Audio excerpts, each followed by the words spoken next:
బ్రతుకులన్నిటినీ దేవుడు ఎరిగే ఉన్నాడు, చూస్తూనే ఉన్నాడు. కాబట్టి ఇక్కడ మనకు ధైర్యం తెచ్చుకోవాల్సిన విషయం ఏంటంటే, అన్నీ ఎరిగి మనల్ని నడిపిస్తున్న దేవుడు, నిజమైన దేవుడు మనకు తోడై ఉన్నాడు. ఈరోజు కాకపోతే రేపు, రేపు కాదు ఇంకా 10 రోజులకైనా సరే నువ్వు ఎదుర్కొంటున్న సమస్యలకు తప్పకుండా పరిష్కారాన్ని ఆయనే అనుగ్రహిస్తాడు. అన్యజనులు విచారించినట్టు, అన్యజనులు దిగులు పడ్డట్టు, దేవుణ్ణి ఎరగని అవిశ్వాసులు ఆందోళన పడినట్టు నువ్వు ఆందోళన పడటానికి వీల్లేదు. నువ్వు విశ్వాసివిగా, నువ్వు దేవుని ఎరిగిన వ్యక్తివిగా, నువ్వు దేవుని మీద ఆనుకున్న వ్యక్తివిగా, నువ్వు దేవుని మీద ఆధారపడ్డ వ్యక్తివిగా, అన్యజనులాగా నువ్వెందుకు కృంగిపోతావు? అన్యజనులాగా, అవిశ్వాసిలాగా నువ్వెందుకు డీలా పడతావు? అలా ఆందోళనలో నువ్వు బ్రతుకుతున్నావంటే అన్యజనులకు నీకు తేడా లేదంటే అవిశ్వాసులలో నువ్వు కూడా ఒక్కడివి. లేదన్నా నేను విశ్వాసిని అన్నోళ్ళు చేతులు ఎత్తండి. నేను అవిశ్వాసిని కాదు, నేను విశ్వాసిని అన్నా, నేను దేవుడిని నమ్ముతున్నావా? అట్లయితే నీ దినములన్నీ రికార్డ్ అయినాయి అక్కడ. అంతేకాదు, దినములన్నీ నమోదు చేసిన దేవుడు ఏ దినమును నీకు ఏమి ఇవ్వాలో కూడా డిసైడ్ చేసి పెట్టాడు. 30 ఏళ్ళు వచ్చినాయి, నాకు ఇంకా పెళ్లి కాలేదంది ఒక అమ్మాయి. ఆశ్చర్యంగా దైవజనుడి కోళ్ళయింది. ఎవరికి తెలుసు నాకు పెళ్లి కాలేదని ఏడుచుకుంటూ ఉంటారు కొంతమంది. నాకంటే చిన్నవాళ్ళకి పిల్లలు కూడా అయినారు, నాకేం పెళ్లి కాలేదని. దైవజనుడి కోళ్ళయింది 30 ఏళ్ల తర్వాత. అట్లా దేవుడు, ఆయన కార్యం. నాకు జాబ్ రాలేదంటే 8,000 ఉద్యోగం నా ముఖానికి రాలేదన్నోడికి తర్వాత ఉన్నతమైన స్థితి వచ్చింది. కొంతమంది నాకు జాబ్ రాలేదు అని ఏడ్చినోళ్ళు దేవుని కృప పొందుకున్న తర్వాత జాబ్ చేయటం కాదు, జాబులు ఇచ్చే స్థాయికి ఎదిగారు. అర్థమైందా? ఈరోజు కాకపోతే రేపు కాకపోతే ఇంకా 10 రోజులకైనా సరే నీకు ఇవ్వాలనుకున్న దేవుడు డిసైడ్ చేసిన దాన్ని ఎవ్వడు అడ్డగించలేడు. తప్పకుండా అది నీకు దక్కిద్ది. నమ్మితే స్తోత్రం చెప్పు. కాబట్టి ఇప్పుడు నువ్వు ఆలోచిస్తావా ఈ శరీర సంబంధమైన వాటి గురించి? వేదన పడతావా? అట్లయితే అవిశ్వాసికి నీకు తేడా అయింది. నేనంటల్లా, మత్తయి సువార్త 6లో ఆయన అంటున్నాడు. అన్యజనులు వీటన్నిటి గురించి విచారిస్తారు. ఏమి తిందో, ఏం తాగుదో, ఏం ధరించుకుందో, వాట్ నెక్స్ట్ అని. పిచ్చోడా, నీకెందుకు రా భయం? నేనున్నాగా, నన్ను నమ్ముతున్నావుగా, నేను చూసుకుంటా, నువ్వు ధైర్యంగా నేను చూపించే దర్శనాన్ని నెరవేర్చడానికి ముందుకు సాగంటాడు దేవుడు. నీకు అర్థం కాలేదని నాకు అర్థమైంది. అర్థమైందా? పౌలు ఏనాడైతే దేవుని చేత దర్శింపబడ్డాడో ఇక తిండిని గురించి, వస్త్రాల గురించి, తన స్థితిగతుల గురించి ఆలోచించలా. ఎందు నిమిత్తం దేవుడు నన్ను దర్శించాడు, నేను చేయవలసిన కర్తవ్యం ఏంటని ఆలోచించి ఆ దర్శనాన్ని నెరవేర్చడానికి నడుం కట్టాడు. ఈ శుభవేళ ఇక్కడ ఎంతమంది కూర్చున్నారో, ఎంతమంది వాళ్ళ అవసరాలను బట్టి, వాళ్ళ సమస్యలను బట్టి పాపం ప్రయాణమై ఆల్ నైట్ ముగించుకొని వెళ్ళిపోయారో నాకైతే తెలియదు. లైవ్ ద్వారా ఎంతమంది అందుబాటులోకి వచ్చారో వారందరికీ, మీకు అందరికీ కలిపి చెప్తున్నాను, ఒక్కటైతే నిజం, దేవుడు ఎవరితో మాట్లాడాలని అనుకున్నాడో వారందరూ ఇప్పుడు అందుబాటులో ఉన్నారు. దేవుడు ఎంతమందికి అయితే తన సమాచారం ఇవ్వాలనుకున్నాడో వారందరినీ ఎటు కథల్ని ఇలా ఎక్కడే కూర్చోబెట్టాడు. మీరు ధన్యులు. మొదటి దర్శనాల గురించి నీకు చింత లేదు, ఆ సంగతి అంతా దేవుడు చూసుకుంటాడు. ఆ దర్శనాలు కూడా నీకు అక్కర్లేదు.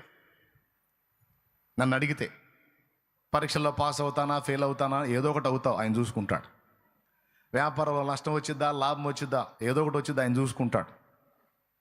1కి 2 సార్లు దేవుని స్పష్టంగా అడుగు ముందుకేసావు కాబట్టి కొంచెం అటు ఇటు అయినా కూడా తప్పకుండా స్థిరపరుస్తాడు. నువ్వేం భయపడాల్సిన అవసరం లేదు, ముందుకు వెళ్తావు. అట్లా నీ బ్రతుకు తెరువుని గూర్చి కానీ, భూమి మీద నువ్వు బ్రతికే ఈ కొద్ది రోజుల జీవితానికి సంబంధించి కానీ నీ కంగారు పడొద్దు. అవిశ్వాసులాగా అశాంతిలో, ఆవేదనలో బతకొద్దు. నాకైతే టెన్షన్ లేదండి, స్తోత్రం. ఇప్పుడు కాదు, ఇప్పుడేం టెన్షన్ లేనాయనా నీకు అంటారేమో. ఇప్పుడు కాదు, ప్రభువుని నమ్ముకున్నప్పుడు కూడా చాలా సమస్యల్లో ఉన్నా, ఆ తర్వాత కూడా ఎన్నో సమస్యలు ఎదుర్కొన్నా. మనం కూర్చొని మాట్లాడుకుందాం రండి. మీ సమస్యలు ఎక్కువ, నా సమస్యలు ఎక్కువ. ఎవరు ఎక్కువ ఉంటాయి మీరు చెప్పండి. గట్టిగా చెప్పండిలే, పర్లేదు, ఏం కాదులే, పాపం మాట ఏం కాదుగా. ఎవరు ఎక్కువ ఉంటాయి కదా, ఎన్నో. అయినా సరే ఎన్నున్నా పిలిచినవాడు నమ్మదగినవాడు, వాగ్దానం చేసినవాడు నమ్మదగినవాడు గనుక నేను అవిశ్వాసిలాగా లోకస్తులాగా దాని గురించి దీని గురించి కలత చెందను, కంగారు పడను. ఎందుకంటే నాకు భూమి మీద ఎప్పుడు ఏది అందాలో, ఎలా అందాలో, ఏ విధంగా అందాలో, ఏది ఎలా నెరవేరాలో, ఏది ఎలా జరగాలో నా తండ్రికి తెలుసు. నా తండ్రికి తెలుసు కాబట్టి నేను దాని గురించి ఏం కలత చెందను, ఆలోచించను. జుట్టు మీలో కొంతమంది ఉన్నారు ఈ టైప్ వాళ్ళు, వాక్యం చదువుతారు, ప్రార్థన చేస్తారు, దేవుడి గురించి ఎవరన్నా చెప్పమంటే కథలుగా చెప్తారు, కానీ వాళ్ళ వ్యక్తిగత జీవితంలో మాత్రం దిగుల్లో, అశాంతిలో, ఆవేదనలో, దుఃఖంలో బతుకుతారు. నేను అంటాను, వీళ్ళు పేరుకే నేతి బీరకాయలో నెయ్యి ఉండనట్లు పేరుకే విశ్వాసులు కానీ, జనాలకు మాటలకు విశ్వాసులు కానీ, వీళ్ళ లోపల విశ్వాసం ఉండదు, పాడలేదు. డిఫరెంట్ లైఫ్లీ. అన్ని జనులకి వీళ్ళకి పెద్ద తేడా ఉండదు. కొంపదీసి మీలో అట్టంటి వాళ్ళు ఉన్నారా? మీకు ఆ విషయంలో సమస్య లేదుగా. ఇప్పుడు మరి ఏ దర్శనాన్ని గురించి చూడాలి? పౌలు ఏది నెరవేర్చడానికి దేవుడు ఆయన దర్శించాడో, తనకు ఏ దర్శనం ఇచ్చాడో ఆ దర్శనమును నెరవేర్చడమే తన జీవిత పరమావధిగా భావించి చివరి శ్వాస విడిచేంత వరకు ఆ దర్శనాన్ని నెరవేర్చడానికే కష్టపడ్డాడు. నేను అంటాను, ఈవేళ మీకు ఒక లోతైన మారు మనసు పొందిన విశ్వాసమైతే, లోతుగా దేవునితో కనెక్ట్ అయిన విశ్వాసమైతే, ఒక దర్శనము కలిగిన జీవితాన్ని నువ్వు కలిగి ఉంటావు. దర్శనం లేని బతుకు. ఒక విజన్ కలిగిన వ్యక్తిగా నువ్వు జీవిస్తావు. విజన్ లేని వ్యక్తిగా నువ్వు బతుకో. లోకస్తులను చూడండి, ఒక విజన్ పెట్టుకొని బతుకుతున్నారు. మన ముఖ్యమంత్రి గారు కూడా చూడండి, ఆయనకి విజనరీ అని ఒక పేరు ఉంది. ఒక విజన్, రాజధాని అమరావతిని సుందరంగా తీర్చిదిద్దాలని, ఆంధ్రప్రదేశ్ని బాగా డెవలప్ చేయాలని, సింగపూర్ లాగా డెవలప్ చేయాలని ఆయన విజన్. ఆయన దేవుణ్ణి ఎరిగినవాడు కాకపోయినా ఒక విజన్ని పెట్టుకొని ఆ విజన్ కోసం బతుకుతున్నానని ఎన్నోసార్లు ఆయన చెప్పటం నేను విన్నా. దేవుణ్ణి ఎరగని వ్యక్తికి సైతం ఒక విజన్ కలిగి, ఆ విజన్ ప్రకారం ఒక వ్యక్తి బ్రతుకుతున్నప్పుడు, దేవుణ్ణి ఎరిగిన వ్యక్తిగా నువ్వు ఒక దర్శనం లేని బ్రతకొచ్చా? ఈరోజు నేను చేస్తున్నది కూడా దేవుడు నాకు ఇచ్చిన దర్శనాన్ని నెరవేరుస్తున్నాను. నేను నాకు ఒక విజన్ ఇచ్చాడు, ఒక దర్శనం ఇచ్చాడు, ఆ దర్శనాన్ని నెరవేర్చడానికి నేను పరిగెత్తుతున్నాను. 2006లో నేను సేవకు వచ్చింది ఆ కారణమే. ఆ రోజు నుంచి ఈ రోజు దాకా ఈ 18 నిండు సంవత్సరాలు ఆ దర్శనాన్ని నెరవేర్చే దిశగానే నేను పరిగెత్తుతున్నాను. ఎన్నో ఆటుపోట్లు, ఆకలి బాధలు, లేమి, వస్త్రహీనత, దరిద్రత, నింద, అవమానం, దూషణలు, దాన్ని నెరవేర్చే కొద్దీ దాన్ని రీచ్ అయ్యే కొద్దీ దాడులు పెరిగినాయి. అయినా సరే అవేవి పట్టవు నాకు. ఎందుకు? నాడు పౌలు అన్నాడు, ఆకాశం నుండి నాకు కలిగిన ఆ దర్శనమునకు నేను అవిధేయుడను కాక దాన్ని నెరవేర్చడానికి నేను పరిగెత్తుతున్నాను అని. అలాగున్న దేవుడు నా హృదయంలో పెట్టిన భారం, నాకు ఇచ్చిన దర్శనాన్ని నెరవేర్చడానికి నేను పరిగెత్తుతున్నాను. ఒక దర్శనం లేని వ్యక్తిగా షాలేం రాజు లేడు. షాలేం రాజు అనేవాడికి ఒక దర్శనం ఉంది, ఒక గురి ఉంది, ఒక భారం ఉంది, పరుగులో ఒక స్పష్టత ఉంది. ఏదో గుడ్డెద్దుపోయి చేలో పడ్డట్టు వైనంతో అయినా లేని బతకట్లా నేను. ఈ మాట నేను మీకెందుకు చెబుతున్నా అంటే, నువ్వేం బతుకుతున్నావు చూసుకో. అసలు నీకు ఏదైనా భారం ఉందా? ఒక దర్శనం ఉందా? నీకంటే ఒక లైఫ్ అంబిషన్ ఉందా? దేవుడు ఏమైనా అంబిషన్ ఇచ్చాడా నీకు? ఇస్తే అదేంది? నేను చెప్పనా, చాలామంది విశ్వాసులకి దర్శనం లేదు, వారి బొందా లేదు. ఏమనుకోవద్దు, మిమ్మల్ని అనలేదుగా. చాలామంది విశ్వాసులకి దర్శనం లేదు, వాళ్ళ బొందా లేదు. మిమ్మల్ని కాదులే, అది ఎవరికి లేదో వాళ్ళని. స్తోత్రం. వాళ్ళకున్న దర్శనం ఒకటే, చదవాలి, పెళ్లి చేసుకోవాలి, ఒక ఇతన్ని కనాలి, వాళ్ళని పెంచి పెద్ద చేయాలి, వాళ్ళకి ఉద్యోగాలు తెప్పించాలి, వాళ్ళకు కూడా పెళ్లి చేయాలి, ఇక సావాలి. ఇది దర్శనం. అది ఇదే దర్శనం అన్యుడు కూడా కలిగి ఉన్నాడుగా బ్రదర్.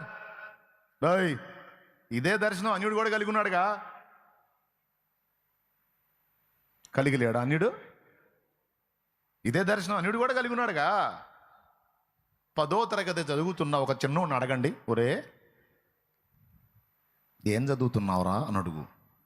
10th క్లాస్ అన్నయ్య అంటాడు.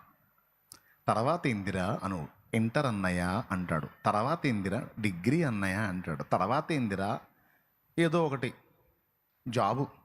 తర్వాత ఏందిరా, జాబ్ వచ్చింది కాబట్టి పెళ్ళన్నయ్య అంటాడు. తర్వాత ఏందిరా, పెళ్ళేది కాబట్టి పిల్లలు అన్నయ్య అంటాడు. తర్వాత ఏందిరా, పిల్లల్ని పెద్ద చేయటం అన్నయ్య అంటాడు. తర్వాత ఏందిరా, వాళ్ళని చదివించటం అన్నయ్య. తర్వాత ఏందిరా, వాళ్ళకి జాబులు తెప్పించడం అన్నయ్య. తర్వాత ఏందిరా, వాళ్ళకు కూడా పెళ్ళిళ్ళు చేయటం అన్నయ్య. తర్వాత ఏందిరా, ఇంకేముంది అన్నయ్య, వాళ్ళకి పిల్లలు పుడతారు ఎత్తుకొని తిరగటం అన్నయ్య. తర్వాత ఏందిరా, ఇంకా సావటమేనన్నయ్య. అన్యుడిని అడుగమ్మా, 10వ తరగతి చదివే పిల్లని అడుగమ్మా, వాడి విజన్ అదమ్మా. అంతే కదమ్మా? మరి అదే మొక్క నువ్వు కూడా కలిగి ఉంటే వాడికి నీకు తేడా ఏముందమ్మా? అమ్మా చదివావు, జ్ఞానం కలిగి ఉన్నావు తమ్ముడా, ఒకసారి చేతులు ఎత్తి స్తోత్రం చెప్పండి మహారాజులారా. మీరు కూడా చెప్పండి అమ్మా. నేను చెప్పేది అర్థమవుతుందమ్మా స్పష్టంగా? అమ్మా, మనం భూమి మీద పుట్టి సత్యామంటే మధ్యలో కథ ఏదైనా చరిత్ర ఉండొద్దు, ఉండాలా లేదా? పుట్టి పెరిగి పెళ్లి చేసుకొని పిల్లల్ని కానీ వాళ్ళని పెంచి పెద్ద చేసి ఇక సావటమా? ఇదా బతుకు? థు.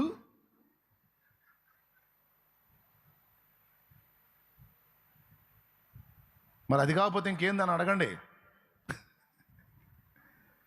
అందుకోసం పుట్టించాడు నిన్ను నన్ను భూమి మీద.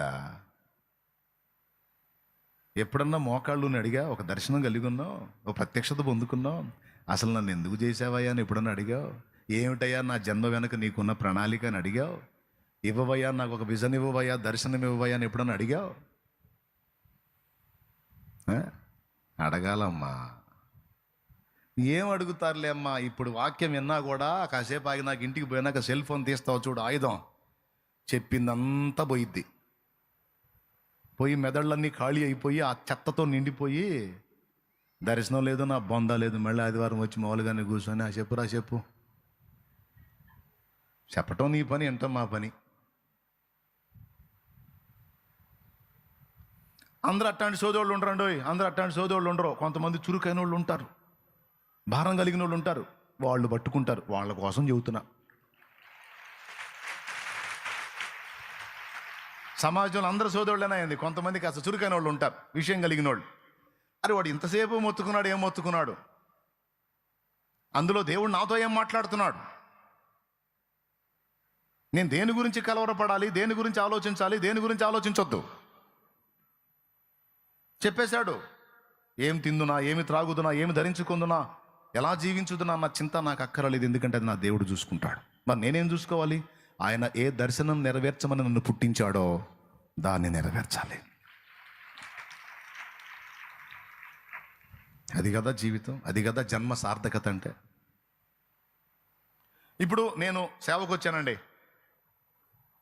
సేవకు వచ్చాను, ఏదో కొంత సువార్త ప్రకటించాను, కొన్ని ఆత్మ రక్షణలో నడిపించాను. రాత్రి కూడా కొంతమందికి బాప్తిస్మాలు ఇచ్చాను. ఇలా ఇప్పటికీ దాదాపు చాలామంది రక్షించబడ్డారు. పరిచర్య జరుగుతుంది, ఉపదేశాలు ఎంతోమందిని బలపరిచాయి, ఎంతోమంది ఆత్మీయ జీవితాలు కట్టబడ్డాయి, ఎంతోమంది మరణపు అంచుల నుంచి కాపాడబడ్డారు, ఎంతోమంది ప్రోత్సహించబడ్డారు, దిద్దుబాటు చేయబడ్డారు, సరి చేసుకున్నారు, జీవితాలు మార్చుకున్నారు. గాను పరోక్షంగాను లక్షలాది జీవితాల్లో కార్యాలు జరిగినాయి. ఒక మాట చెప్తా, నా ప్రభువు ఇచ్చినటువంటి దర్శనాన్ని నేను లక్ష్య పెట్టకుండా, బాయ్ వింటున్నారా, నా ప్రభు ఇచ్చిన భారాన్ని, దర్శనాన్ని లక్ష్య పెట్టకుండా, 2006లో నేను దేవుని పనికి రాకుండా శుభ్రంగా నేను అనుకున్న ప్రకారం ఒక చిన్న కార్ఖానాతో మొదలుపెట్టాను. ఒక చిన్న కంపెనీ స్టార్ట్ చేయాలని మిషన్స్కి ఆర్డర్ ఇచ్చి వచ్చాను. అవన్నీ ఆపేసి సేవకు రమ్మని దేవుడు పిలిచాడు. ఒకవేళ నేను దేవుని మాటకు విధేయత చూపకుండా నేను ఆ మినీ కంపెనీ కోసం ప్లాన్ చేసుకున్నట్టయితే నాకు తెలిసి ఇప్పటికీ ఒక 2-3 ప్రదేశాల్లో ఆ కార్ఖానాలు పెట్టి ఏదో కొంతమందికి ఉపాధి ఇచ్చేవాడినేమో. కానీ నా వల్ల ఏ ఆత్మకు ఉపయోగం ఉండేది కాదు. మంచిగా సంపాదించుకునేవాడిని,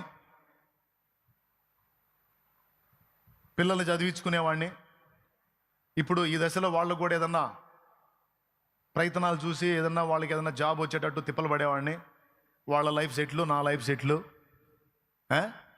ఇక తినుము తాగుము సుఖించుము. ఏది మీరు చెప్పండి? తినుము తాగుము, మళ్ళీ చెప్పండి. తినుము తాగుము అది అనుకుంటా అట్లిట్లు ఉండేవాడిని. అంతే కదా. ఇప్పుడు మీరున్నట్టు అచ్చం మీలాగా అనుకోండి. అట్లుండేవాడిని. బాగుండేదా? అర్థం ఉండేదా? నా దేవుడు నాకు చెప్పింది ఏంటంటే, అందుకు కాదురా నిన్ను పిలిచిందే, అందుకు కాదు. నిన్ను పుట్టించిన దాని వెనక నాకు ఒక చిత్తం ఉంది, సంకల్పం ఉంది. నువ్వు నీ ఇష్టాలు నెరవేర్చుకోవడానికి, నీ ఇష్టాలు తీర్చుకోవడానికి, నీ ఇష్ట ప్రకారం బ్రతకడానికి కాదు నా కుమారుడా నిన్ను చేసింది. నా ఇష్టము నువ్వు నెరవేర్చడానికి నిన్ను చేశా. నా చిత్తము నీ ద్వారా నెరవేర్చుకోవడానికి నిన్ను చేశా. నువ్వు అది నెరవేర్చాలి. చిత్తం ప్రభా, విధేయుణ్ణి నాయన అని 2006లో దేవుని పనికి వచ్చాను నేను. ఆ రోజు నుంచి ఈ రోజు దాకా నా లైఫ్లో మెజారిటీ దేవుని పనే. ఎవ్రీడే ఈ 18 నిండు సంవత్సరాలు ఆయన మహాకృపను బట్టి ఆయన పనిలో పరిగెత్తుతానే ఉన్నాను. అది నా దర్శనం, నా భారం. నాకు కావలసిన అన్ని విషయాల్లో దేవుడే చూసుకున్నాడు. ఇప్పుడు మీకు ఒక మాట చెప్తాను. నాలాగా మీరు కూడా అన్ని వదిలేసి రమ్మని నేను మిమ్మల్ని పిలవట్లా తమ్ముడు, పిలవట్లేదక్క, పిలవట్లా. ఒకవేళ నీకు నాలాగా పిలుపుంటే ఆ విషయాన్ని దేవుడు 1, 2, 3 రకాల సూచనలుగా నీకు స్పష్టంగా బయలుపరిస్తే అప్పుడు సంపూర్ణంగా నువ్వు రావచ్చు నాలాగా. కాదన్నావు. ఒకవేళ అలా కాకపోతే ఇంకో రకంగా నువ్వు చేయొచ్చు. పూర్తిగా నాలాగా అన్ను వదిలేసి రాకపోయినా నువ్వు జాబ్ చేసుకుంటానే, పని చేసుకుంటానే, వ్యాపారం చేసుకుంటానే కొంత దాన్ని కేటాయించి కొంత దైవ సేవకు కేటాయించవచ్చు. దర్శనం యొక్క నెరవేర్పుకు కేటాయించవచ్చు తమ్ముడు, చెల్లి. దేవుడు నీకు ఇచ్చిన దర్శనం యొక్క నెరవేర్పు కోసం కొంత సమయం నీ లైఫ్లో కేటాయించాలి. అది జీవితం. ఈరోజు చాలామంది లైఫ్లు చూడండి, ఫారెన్ వెళ్తున్నారు, సెటిల్ అయిపోతున్నారు, విదేశాలు వెళ్ళిపోతున్నారు, అబ్రాడ్ వెళ్ళిపోతున్నారు, సెటిల్ అయిపోతున్నారు. మంచిగా అక్కడ విలాసవంతమైన జీవితం, సంపాదన, వాళ్ళ తిండి, వాళ్ళ పిల్లలు, వాళ్ళ సుఖం, వాళ్ళ ఆనందం, ఆ కుటుంబం, అంతే లైఫ్. పుట్టలోని చెదలు పుట్టవా గిట్టవా అని వేమనన్నట్టు ఈ జీవితాల వల్ల ప్రయోజనం ఏంటి? మహా అయితే చర్చికి పోయి అంత సందా వేస్తారేమో, ఇక అదే వాళ్ళకి మిగిలే శేషం ఆడ. కానీ మీకు తెలుసా, హెబ్రోన్ సంఘంలో కానీ, లేమెన్స్ ఇవాంజలికల్ ఫెలోషిప్లో కానీ, మరికొన్ని సంఘాల్లో చాలామంది ఏం చేస్తారో తెలుసా? ఒక పక్క జాబ్ చేసుకుంటానే మరో పక్క సేవ చేస్తారు. ఒక పక్క జాబ్ చేసుకుంటేనే మరో పక్క సంఘాలు కడతారు. ప్రియారా, ఓయ్ అయిపోయిందని సరుకు, ఏ స్పందన లేదు, స్తోత్రం చెప్పు గట్టిగా చెప్ప. పనికి మాలిన శరీరం రోజు తింటానే ఉంటుంది. ఒక్క పూట ఉపవాసం ఉండాలంటే నీరసం. రోజు నిద్రపోతానే ఉంటాం, గంటలు. ఒక్క పూట నిద్ర కాస్తే ఇక ఆ పాతి కావట్లా. వినండి, అయిపోయింది కూటం. నువ్వు ఆ మాట రాత్రి నుంచి చెబుతానే ఉన్నావు అనుకోవద్దు, నేను నిజంగానే చెబుతున్నాను. ఒక దర్శనం అండి. ఒక జాబ్ చేసుకుంటా, పని చేసుకుంటానే దైవ సేవలో పాలువారు అవుతారు. ఏదో ఒక పార్ట్లో నేను కూడా నా దేవుని దర్శనమును నెరవేర్చాలి, నా దేవుడు నా హృదయంలో పెట్టిన భారాన్ని నెరవేర్చాలి. దర్శనం లేని బ్రతికేం బ్రతుకురా తల్లి. స్త్రీవైనా పురుషుడవైనా దేవుడు అసలు నీకు ఏం దర్శనం ఇచ్చాడు? నీ హృదయంలో ఏం భారం పెట్టాడు? నువ్వేం చేయాలి? ఒక ఆడపిల్ల దర్శనం ప్రకారం వెళ్ళి 5 ప్రాంతాల్లో 5 సంఘాలు కట్టడానికి దేవుడు ఆమెను వాడుకున్నాడు. ఆమె వెళ్ళి మొదలు పెడితే ఇప్పుడు దైవజనులుగా మగపిల్లలు వెళ్ళి అక్కడ మందిరాలు కట్టి ప్రభు బల్లిచ్చి వాక్యం చెప్పి పరిచర్య నడిపిస్తూ ఉన్నారు.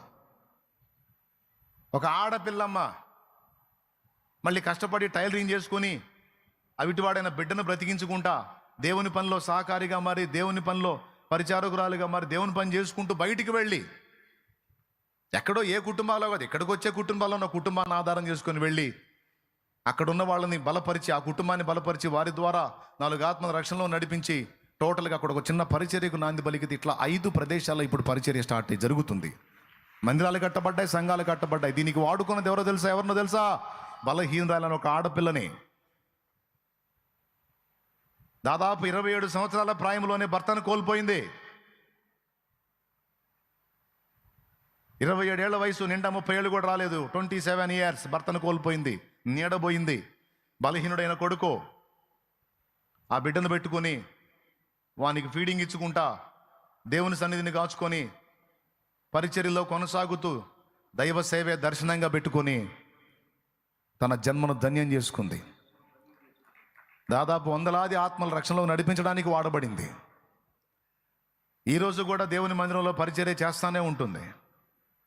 మళ్ళా 5 ప్రదేశాలు వెళ్ళి 5 ప్రాంతాలను దర్శించి 5 ప్రాంతాల్లో దేవుని పని జరగడానికి నాంది పలికింది. ఇప్పుడు 6వ ప్రాంతానికి వెళ్ళి పరిచర్య మొదలుపెట్టి చేస్తూ ఉంది. ఏమ్మా, మళ్ళీ పూర్తిగా 5 తరగతులు కూడా చదివిందో లేదో తెలియదు ఆ బిడ్డ. బైబిల్ ఒక్కటి చదవటం తెలుసు. అలాంటి బలహీనురాలు, భర్తను కోల్పోయిన, వైధవ్యం పొందిన విధవరాలు 5 ప్రాంతాల్లో దేవుని పని జరగటానికి నాంది పలికినప్పుడు నువ్వేం చేసావు తల్లి? నీకు ఉపదేశం లేదా? బలమైన వాక్యాహారం లేదా? ప్రోత్సాహం లేదా? నీకు చాలా సంగతులు తెలియవా? నువ్వు మాలోకంగా ఉన్నావా? ఆత్మీయతలు ఎదిగావే, అనేక సంగతులు నేర్చుకున్నావే. మోకాళ్ళ ప్రార్థనా జీవితం తెలుసు, ఏకాంత ప్రార్థనా జీవితం తెలుసు, వాక్య జ్ఞానం ఉంది నీకు, అన్ని రకాలు తెలుసు నీకు. విశ్వాసాన్ని గూర్చి తెలుసు, బాప్తిస్మాన్ని గూర్చి తెలుసు, పరిశుద్ధాత్మని గూర్చి తెలుసు, యేసు దేవత్వాన్ని గూర్చి తెలుసు, 2వ రాకడను గురించి తెలుసు, కృపావరాలను గురించి తెలుసు, ఆత్మాభిషేకాన్ని గురించి తెలుసు, మారు మనసుని గురించి తెలుసు, విశ్వాసాన్ని గురించి తెలుసు, హస్త నిక్షేపణ గురించి తెలుసు, మృతుల పునరుద్ధానం గురించి తెలుసు, నిత్యమైన తీర్పును గురించి తెలుసు. అన్ని తెలుసు నీకు. తెలిసి ఏది నీ దర్శనం? తమ్ముడా, కొంతమంది కొత్త వాళ్ళు ఉంటారు, వాళ్ళకి తెలియదు నేను చెప్పే విషయాలు. వాళ్ళని వదిలేద్దాం. వాళ్ళకి ఏంటంటే సమస్యలు పోతాయా, అప్పులు తీరతాయా, ఇబ్బందులు పోతాయా, కష్టాలు పోతాయా, కన్నీళ్లు పోతాయా అన్న బాధల్లో వాళ్ళు వస్తారు. వాళ్ళకి అందేది వాళ్ళకి అంది. తప్పకుండా దేవుడు విడిపిస్తాడు, దాని గురించి దిగులు పడాల్సిన అవసరం లేదు. ఒకప్పుడు యేసుప్రభుని ఎరగవు, దిగులు పడ్డావు. ఇప్పుడు యేసుప్రభుని ఎరుగున్నావు, ఆయన నీ జీవితంలోకి ఎంటర్ అయి ఉన్నాడు. తప్పకుండా వాటన్నిటి నుంచి విడిపిస్తాడు. నేను చెప్తుంది ఏంటంటే, అవి దర్శించడం కాదు, దేవుడు నీ జన్మ వెనుక కలిగి ఉన్న ఉద్దేశం ఏదైతే ఉందో దాన్ని నెరవేర్చడమే నీ దర్శనం. ఒక భక్తుడు పాడాడు చాలా కాలం క్రిందట. పశ్చాత్తాపుడై దేవుని పాదాలు పట్టుకొని, ఎప్పటి నుంచో నువ్వు అడుగుతుంటే ఇప్పుడు నాకు సిగ్గొచ్చింది, ఇప్పుడు నేను అంకితం చేస్తాను అని, ఇదిగో దేవా నా జీవితం ఆపాదమస్తకం నీకంకితం. ఎంతమందికి తెలుసు ఈ పాట? ఏది ఫస్ట్ చరణం పాడండి, నేను పాడను, మీరు పాడండి. హలో, పల్లవి కాదు, నేను అంది చరణం, మొదటి చరణం పాడండి. పెద్దగా పాడండి.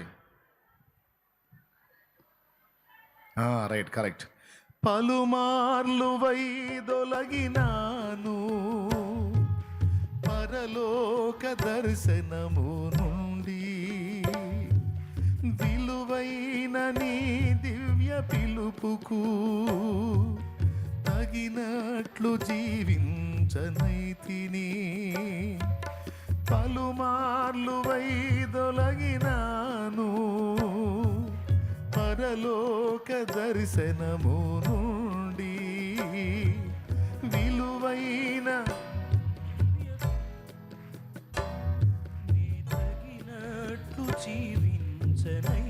ఒకసారి ఆలోచించండి, ఆ మాటకు అర్థమైంది.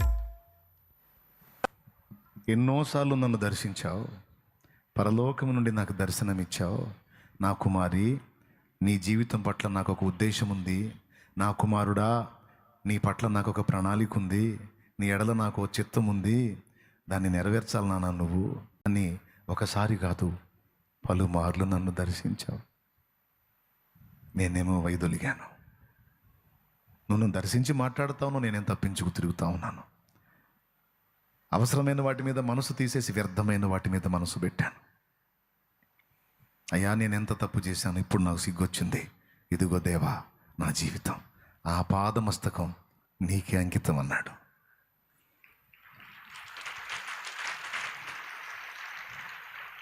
నా కుమారుడా, నీవు నా పని చేయాలని నా తండ్రి నన్ను అడిగినప్పుడు లేదా ప్రేరేపించినప్పుడు, నన్ను దర్శించినప్పుడు నేను విధేయత చూపకపోతే ఎన్నో జీవితాలు రక్షణ పొందేవా, ఏమైపోయావో తెలియదు. అవునా? అంటే నా ఒక్కడి విధేయత, నా ఒక్కని విధేయత ఎంతమంది రక్షణకు ఉపయోగపడిందో చూడండి. ఒక్కడు దేవునికి లోబడినందుకు, దేవుడు చెప్పిన మాట విన్నందుకు, అది కూడా చెప్పిన సమయంలో విన్నందుకు. ఎప్పుడు అంత అయిపోయిన తర్వాత వింటాం కాదు, పిలిచిన వెంటనే పిలుపుకు లోబడటం, ఒక్కడు లోబడటం ఎంతమందికి దీవెనైంది. మీరు ఎంతమంది ఒప్పుకుంటారండి ఈ మాటని? అయిందా కాలేదా? ఏడిచావులే అంటారా? నేను మునగాడని చెప్పట్లా, ఆయన వాడుకున్నాడు. లోబడ్డందుకు ఒక చేతి ఆయుధంగా నన్ను వాడుకున్నాడు నా తండ్రి. ఇప్పుడు మీకెంత ప్రయోజనమైందో నాకు తెలియదు, కానీ నాకు లోపల ఎంతో సంతోషం ఉంది. ఎందుకు? నా దర్శనం నెరవేరింది. నా ప్రభు ఏ ఉద్దేశాన్ని కలిగి నన్ను పుట్టించాడో దాన్ని నెరవేర్చుకునే ఛాన్స్ నా దేవుడు నాకు ఇచ్చాడు. నీ పరిచర్యను తుడముట్టిల్చుటే నా దర్శనమాయనే. నీ పరిచర్యను తుదముట్టిల్చుటే నా దర్శనమాయనే. నీ సన్నిధిలో నీ పొందుకోరి నీ స్నేహితుడానైతినే. నీ పరిచర్యను తుదముట్టిల్చుటే నా దర్శనమాయనే. నీ సన్నిధిలో నీ పొందుకోరి నీ స్నేహితుడానైతినే. నా ధన్యత, ఓహో నా భాగ్యము, ఏమని వివరింతును, ఏమని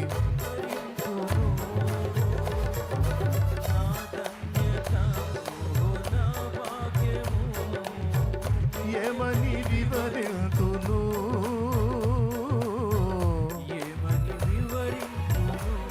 ఏమండి? నువ్వు చదువుకున్నావా, చదువుకోలేదా, చదివితే ఎంత చదువు చదివావు, ఇవన్నీ నా దేవుడు చూడడు. నాకు సువార్త చెప్పి నాకు యేసయ్యని పరిచయం చేయడానికి ప్రయత్నం చేసినటువంటిది ఒక స్త్రీమూర్తి, చదువు అక్షర జ్ఞానం లేని ఒక తల్లి. సంతకం పెట్టంటే ఏలుముద్ర అంటది, కానీ ఆమె నన్ను రక్షణలో నడిపించడానికి ట్రై చేసింది. నా కోసం ప్రార్థించడమే కాదు, నాకు యేసయ్యని పరిచయం చేయడానికి చాలా తప్పించింది. ఫలితంగా నేను క్యాచ్ అయ్యాను. మీరు ఊహించగలరా?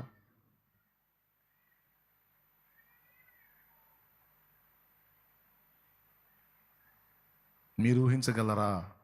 ఒక చదువు లేని, అక్షర జ్ఞానం లేని, బైబిల్ చదవటం కూడా తెలియని ఒక స్త్రీ దేవుని వాక్యం ఎట్లా చెబితే విని గుండెల్లో పెట్టుకొని దాన్ని ఆచరించి ఒక ఆత్మను సాధించడానికి నడుం కట్టి, ఒక ఆత్మను కాదు ఎన్నో ఆత్మల్ని రక్షించగలిగింది ఆమె. అయితే అందులో నంబర్ 1లో క్యాచ్ అయింది నేను.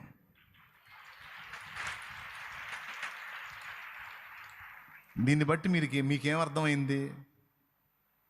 చర్చికి వెళ్ళి ఆదివారం పూట కాసేపు కూర్చొని 4 ముక్కలు దేవుని వాక్యం విని సంకలో బైబిల్ పెట్టుకొని హల్లేలూయా అనుకుంటూ ఇంటికి వచ్చి బైబిల్ ఆడ పడేసి ఏదో మన బతుకు మనం బతకడం కాదండి.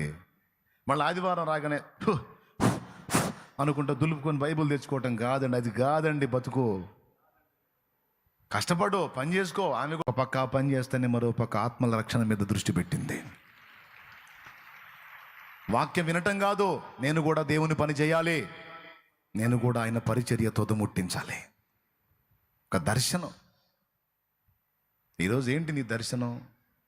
బిల్డింగ్ కట్టాలనా, పొలం కొనాలనా, స్థలం కొనాలనా, డబ్బు సంపాదించాలనా, లేకపోతే ఏదో ఉద్యోగం సాధించాలనా? ఏంటి నీ విజన్? ఏంటి నీ దర్శనం? ఏంటి? బిడ్డని కనాలనా? అయితే బిడ్డని కంటే హన్నాలాగా ఇష్టపడి కను. హన్నా ఒక విజన్ కలిగి ఉంది.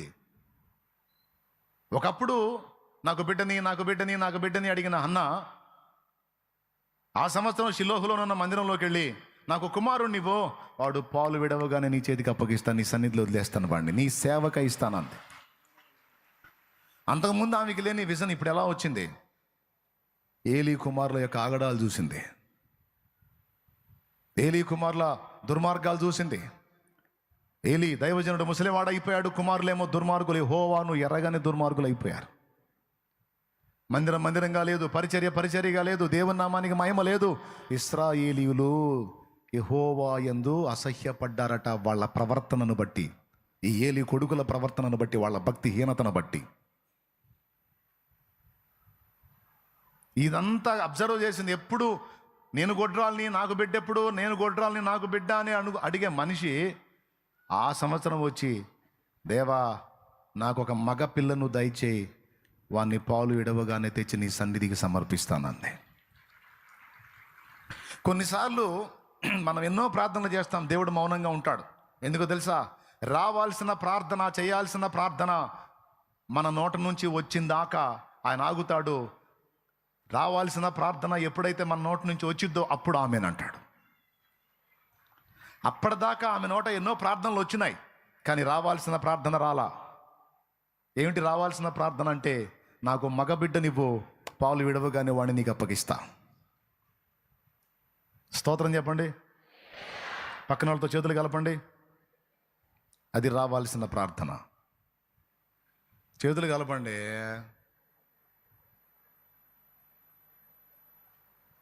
ఇప్పుడు ఏనండి, ఆ ప్రార్థన వచ్చింది, ఆమెనన్నాడు. నేను అంటున్నాను, నువ్వు గొడ్రాలివా? పిల్లల కోసమే మందిరానికి వచ్చావా? మీ ఇంటి పక్కోళ్ళు, ఇంటి వెనకోళ్ళు ఎవడో చెబితే వచ్చావా? యేసుప్రభు దగ్గరికి వెళ్ళి పిల్లలు పుడతారని? ఎందుకు? గొడ్రాలు అనే నెపం తప్పించుకోవడానికి బిడ్డను కందాం అనుకుంటున్నావా? నీకు తెలియక ఒకవేళ ఆలోచనతో ఇప్పుడు వచ్చుంటే ఒక్కటి చెప్తున్నాను, గుర్తుపెట్టుకో. అన్నా చెప్పినట్టు చెప్పు. నువ్వు బిడ్డని కన్నా దేనికోసం అంటే, ప్రభువా అది నీ కోసమే పెంచుతాను, నీ కోసమే పెంచుతాను, నీ పని కోసం సిద్ధపరుస్తాను. ఇశ్రాయేలు రక్షణ కొరకు యోకేబేదు మోషేని పెంచినట్టు నువ్వు నాకు ఇచ్చే బిడ్డని నీ కోసం పెంచుతాను ప్రభువా, నాకు కృపనివ్వని అడుగు. గొడ్రాలు అనే నెపం తీసేసిన ఆ తండ్రి నీకు సంతానాన్ని ఇస్తాడు. అయితే ఉద్దేశం ఏంటి? గొడ్రాలు అనే నెపం తప్పించుకోవడానికా ఉద్దేశం? నీకు కూడా బిడ్డ పుట్టాడుగా, పోనీళ్ళే పాప సంతానవతివయ్యా అనిపించుకోవడానికా?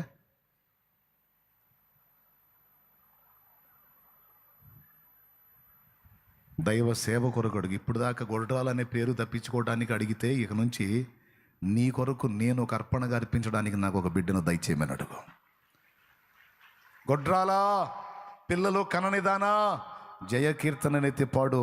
నా తండ్రి నీ గర్భమును ముట్టబోతున్నాడు, ముట్టి ఉన్నాడు, ఖచ్చితంగా నువ్వు గర్భఫలం పొందుతావు. హల్లెలూయా. సహోదరుడా, నీకు కృపనిస్తాడో అయితే వాడిని దేవుని కోసం పెంచు, ఆమెను దేవుని కోసం పెంచు. ఆ ఉద్దేశాన్ని కలిగి అడుగు. చిన్నప్పటి నుంచే వాడికి నేర్పు. ప్రార్థన చేసి, నేను వాగ్దానం చేసి పొందుకున్నాను, నిన్ను నా దేవునికి ఇస్తానని నేను తీర్మానం చేసుకున్నాను, నువ్వు దేవుని కొరకు బ్రతకాలి, జాగ్రత్త అని చిన్నప్పటి నుంచే ప్రార్థనా జీవితం నేర్పు. దేవుని గురించి కథలుగా చెప్పు. వాని విశ్వాసపు బీజాలు నాటు, అవి వేళ్ళు అనుకోవాలి. హలో బిడ్డలారా, వింటున్నారా? ఉద్దేశం ఏంటి? దర్శనం ఏంటి? నువ్వు ఏది అడుగుతావు అడుగు, సమస్తము దేవుని మహిమ కొరకు అడుగు.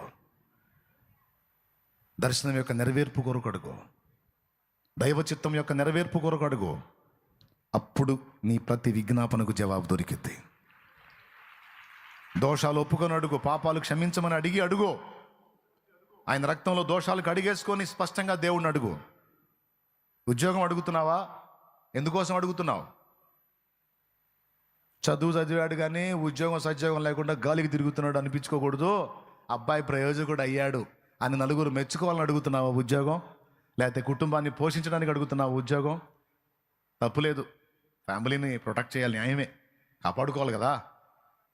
అయితే ఇప్పుడు అడుగు, దేవా నాకు ఉద్యోగం ఇవ్వు, దాన్ని వినియోగించి జాబ్ చేసే స్థలంలో కావచ్చు, జాబ్ ద్వారా వచ్చే రాబడిలో కావచ్చు, నేను నీ దర్శనాన్ని నెరవేర్చాలి ప్రభువా.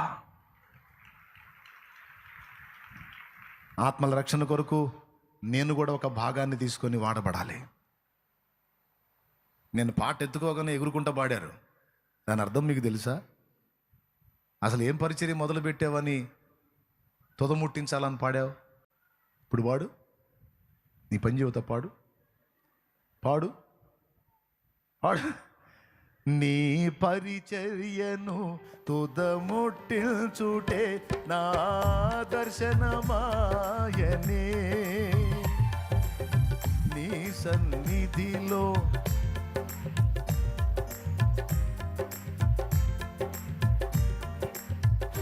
నీ పరిచర్యను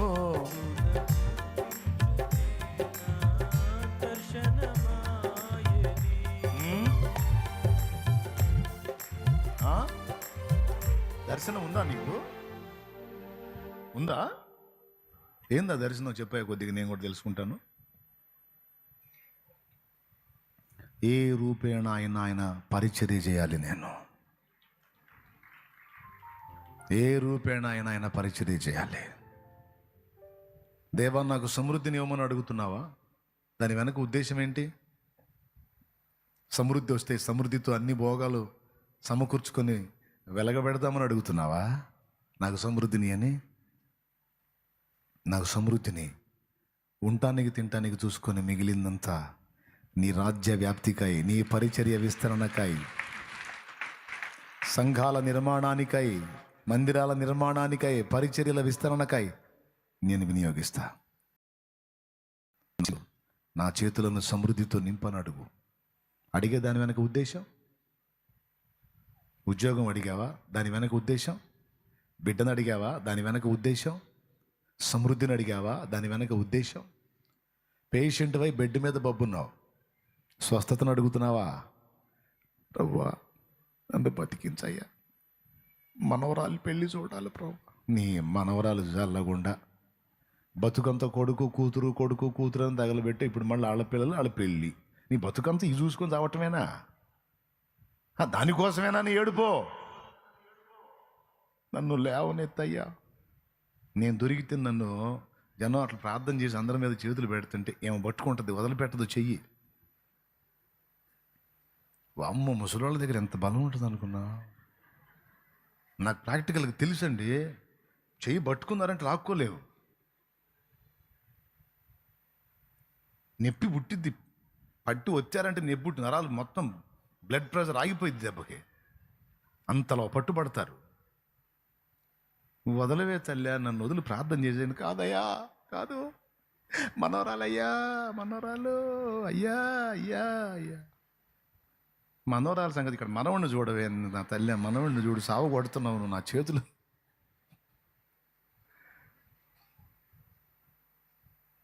నేను చెబుతున్నాను ఒక మాట, బెడ్ మీద ఎక్కి కూడా బుద్ధి రాలేదా నీకు? ఇకనన్నా నేను నీ చిత్తం చేయాలయ్యా, నాకు దర్శనం నెరవేర్చాలయ్యా, నాకు అయ్యా నన్ను బతికించయ్యా, బాగు చేయయ్యా, అయ్యా నలుగురి నీ పుస్తకాలు పంచుతానయ్యా అని ఒక కోరిక కోరే. బతికించయ్యా, మనోరాలు పెళ్లి చూస్తాను, నువ్వు చూడకపోతే ఆమె చేసుకోనంది. ఇంకా చెప్పాలంటే మీ మనోరాలు పెళ్ళి డిసైడ్ అయితే దేవుడికి దండం పెట్టుకుంటా ఉంటుంది. ఏమన్నా తెలుసా? ఈ ముసలితో చచ్చిద్దాం, సావకుండా చేయను ఆయన, చస్తే నా పెళ్ళి ఆగిపోయింది నాయన. లేదా సచ్చేది ఉంటే ముందే సాగుకొట్టినాను ముహూర్తాలు పెట్టక ముందే. సచ్చేది ఉంటే ముందే సాగుకొట్టు ముసల్దాన్ని, నా పెళ్ళికి అడ్డు రాకూడదు దేవుడా. అదమ్మా ముసలమ్మ నీ బతుకు.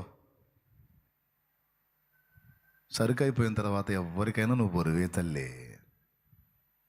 సరుకు ఉన్నంత వరకే, వాడకానికి పనికొచ్చినంత వరకేనమ్మా నీ విలువ. సరుకు అయిపోయిన తర్వాత నువ్వు పనికిరావమ్మా. కొడుక్కి పనికిరావు, కూతురికి పనికిరావు, మనవాళ్ళకి అసలు పనికిరావు, మనవరాళ్ళకి అసలు పనికిరావు. బుద్ధి తెచ్చుకొని, సిగ్గు తెచ్చుకొని జాగ్రత్త పడమని చెబుతున్నా. కనీసం ఇక సాగుపోయేటప్పుడన్నా దేవుని సేవ చేసి సావండి అని చెబుతున్నాను. మీరైనా నేనైనా మనందరం. కరెక్టా కాదా చెప్పండి? మరి నేను కరెక్టే చెబుతా, కాబట్టి కొద్ది టైం తీసుకుంటా, కానీ కరెక్టే చెబుతా. మరి మీకు అర్థం కావాలిగా, అందుకే విడమర్చి చెబుతా. అలా సిద్ధపడి అడుగు. మరణ పడకలో నువ్వు ఉన్న కంపెనీ జబ్బు నీకు వచ్చినా దాన్ని వెనక్కి తిప్పుతాడు నా యేసయ్య. ఉద్దేశం ఏంటి? ఎందుకు బతకాలనుకుంటున్నావు? ఉద్దేశం ఏంటి? నువ్వు ఏది అడిగినా సమస్తము దేవుని మహిమార్థమై అడుగు. నీ దర్శనం యొక్క నెరవేర్పు కోసం అడుగు. పరిచర్య ధర్మాన్ని నెరవేర్చడం కొరకు అడుగు. దాన్ని తుదముట్టించడానికి అడుగు. నా బిడ్డలు ఎవరు కూడా దర్శనం లేని వాళ్ళుగా ఉండకూడదు. నన్ను వెంబడించే నా ఆత్మీయ బిడ్డలు నాతో పాటు దర్శనం కలిగి ఉండాలి. అసలు మా ఆత్మీయ తండ్రి దర్శనం ఏంటో తెలుసుకొని ఉండాలి. అసలు ఇందుకు నా దర్శనం ఏంటో తెలుసా మీకు? అసలు నా దర్శనం ఏంటో తెలిస్తే కదా నాతో ఫాలో అవడానికి, మీరు ఏకీభవించడానికి. నశించిపోతున్న ఆత్మలకు సువార్త ప్రకటించటం నా దర్శనం. హిందువులు, ముస్లింలు, నాస్తికులు అన్న భేదం లేకుండా అందరికీ సులభ శైలిలో దేవుని వర్తమానాన్ని అందేటట్టు చేయటానికి నా భారం. వాళ్ళకి సువార్త అందించటం నా దర్శనం. సువార్త అందుకొని రక్షణలోనికి వచ్చిన వారిని బాప్తిస్మంలోకి నడిపించటం నా దర్శనం. బాప్తిస్మంలోకి వచ్చిన వారిని పరిపూర్ణులుగా చేసి దేవుని పని కొరకు వాళ్ళని నిలబెట్టడం నా దర్శనం. అలా నిలబడిన వారిని ఆయా ప్రాంతాలకు పంపి నూతన ప్రాంతాల్లో సంఘాలు స్థాపించి అన్యజనుల మధ్య దేవుని సంఘములు నిర్మాణం జరిగించి ఈ దైవజనులుగా ఆత్మీయ బలాభివృద్ధి పొందిన బిడ్డలను అక్కడికి పంపి అనేక ప్రాంతాలకు దేవుని పరిచర్యను వ్యాపింపజేయటం నా దర్శనం. అంతేకాదు, దేవుని ప్రేమని ఒట్టి మాటలతో చెప్పటం కాకుండా దేవుని ప్రేమను క్రియలో చూపినట్లు సోషల్ సర్వీస్ చేయటం కూడా నా దర్శనం. దిక్కులేని వారికి, విధవరాండ్రకు, అనాథలకు, అభాగ్యులకు, పిల్లలు త్రోలి వేసినటువంటి వృద్ధులకు అంత ఆదరణ కలిగించి అంత చేయూతనివ్వటం నా దర్శనం.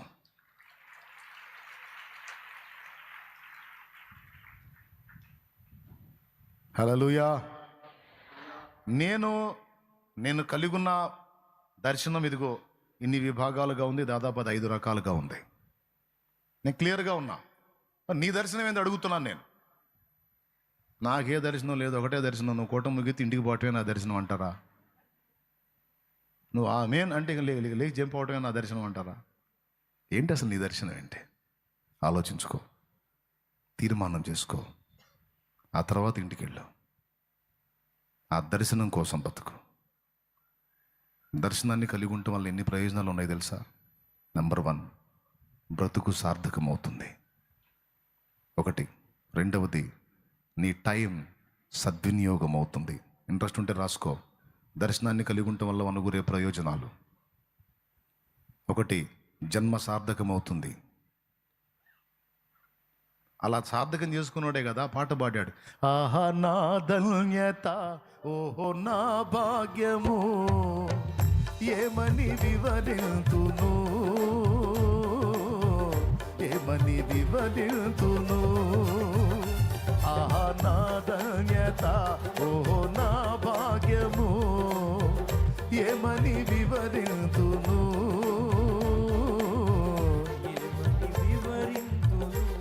దేవునికి మహిమ.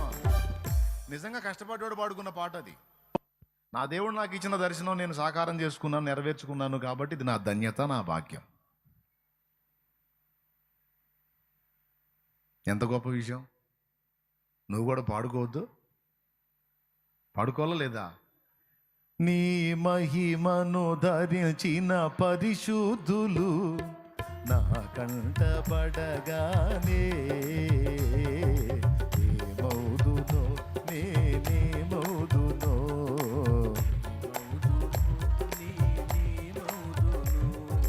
ఇహలోక బంధాలు మరచి నీ ఎదుటే నేను నిలచి నీవిచ్చు బహుమతులు నే స్వీకరించి నిత్యానందముతో పరవశించు వేళ ఏమౌదునో నేనేమౌదునో.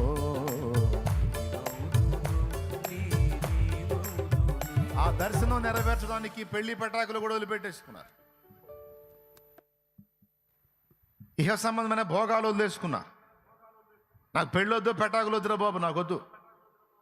మళ్ళీ ఆలంకెలు నేను ఆడ తగిలించుకునేది అయ్యో సంఖ్యల్లో. ఎట్లుంటే ఫ్రీ బోర్డ్ ప్రశాంతంగా ఆ ఊరు తిరగవచ్చు, ఏసైని ప్రకటించుకుంటా, నా ప్రభు నామాన్ని ఊరేగించుకుంటా, ఆయన మయంపరుచుకుంటా, నా జన్మ చరితార్థం చేసుకోవచ్చు.